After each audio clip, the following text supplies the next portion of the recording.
Siya na lang kumakain, no? Tamo, tapos na lahat.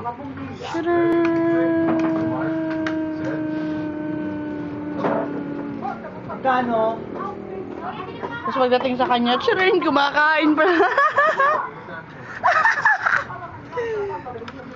Alam na kung sino matakaw. Diba? Kasi wala po sa Mount Olympus ng ganito. Yung mga Diyos sa ngayon lang po nakakain ng ganitong pagkain. Wow, lang Ganito silang pa lang dalawa. lasa ng pagkain sa lupa.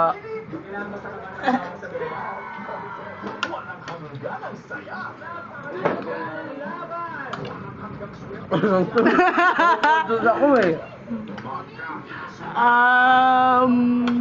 Ang ganda sulo, ha?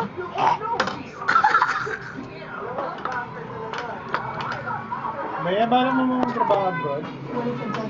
Bakit? Tara na. Sa Hawaii magtatrabaho yun si Bea.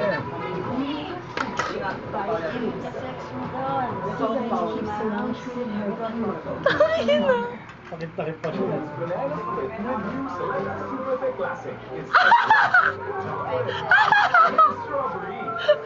Patay ka sa akin, i-upload ko talaga to. Parang yung sa balay lang yan. Camera? 570. Ba't 200 lang yun? Kung bumili ako ng dalawang photo. O kasalanan ko ba? Ay, pag dapat nagtubig. Nagpapala lang. Anjo, dagdagan mo yun. Yan na, wala akong nilang pera. Saan galing yung pera mo? Ayo. Kala mo. Tindahan mo mong bago na lang dito. To? Ah!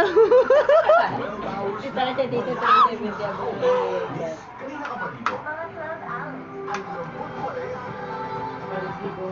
Tatag ko nga to ko sa mga lalaki mo. Gusto mo magbanggit ako ng pangalan?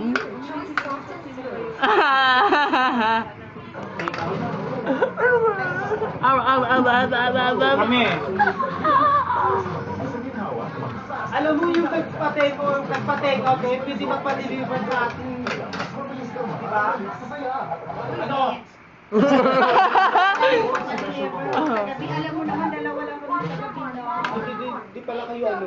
Oo. Dati na may mga pang-delivery sa Kumagala yung pre-delivery namin.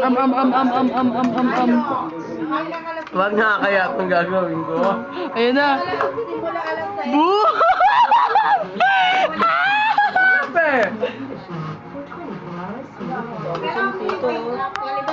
Doon nga din, daming tao doon sa kinainan namin. Ang baho naman ng pagkain. Kabila doon. Sa kambing nyo. Hindi masarap. Ang mahal po ah. pesos, mag-new select ka na itong white chocolate ka na. Sarap ng buhay. Free. Yung ano raw? Patay gutom ang budik para di pinapakain sa bahay. Hindi.